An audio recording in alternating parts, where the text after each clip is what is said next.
Grower in this many seconds.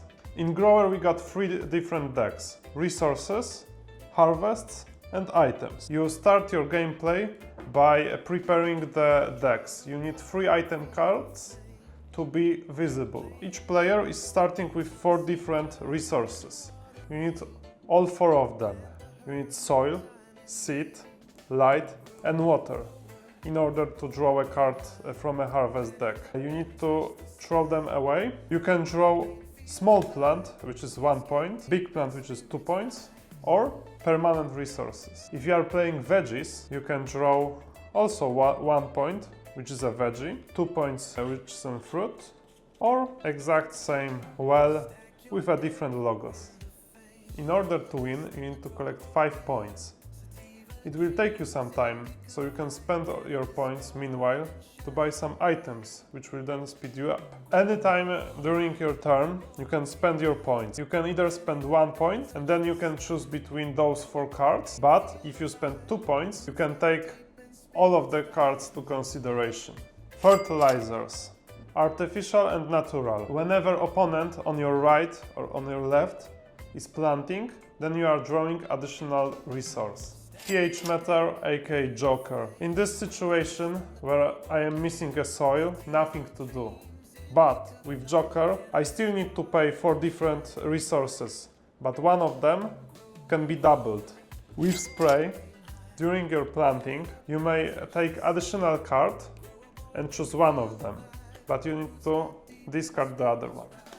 With lime, once per turn, I can force any 2 players to swap resources 1 for 1.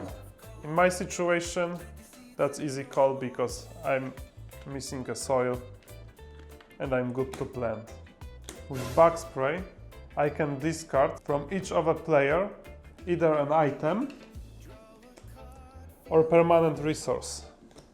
With scissors, you can discard from each of a player 1 plant, and you are choosing which one.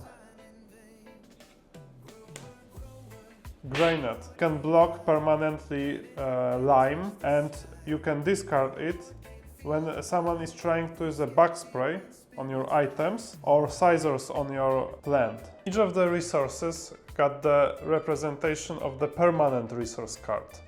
There are 4 different resources, so there are 4 different permanent resources. When at a permanent resource card, you don't need to pay the resource, so you just need to discard 3 cards in this scenario. We recommend you guys to use 1 permanent resource per player. So if you are playing with 2 other people, 3 people are using 3 resources. Each turn begins by drawing a card from a resource deck. During your turn, as many times as it's possible, you can discard 2 resources in order to draw 1 random resource. Both resource and harvest decks are reusable. You can reshuffle them after you get to the last card, but if you finish item card deck, they are done. Turns are going clockwise. Once per turn, you can trade with the other players. You can plant only once per turn. Also, if you have double items, they are not stuck. You can only draw 1 card, for example, here.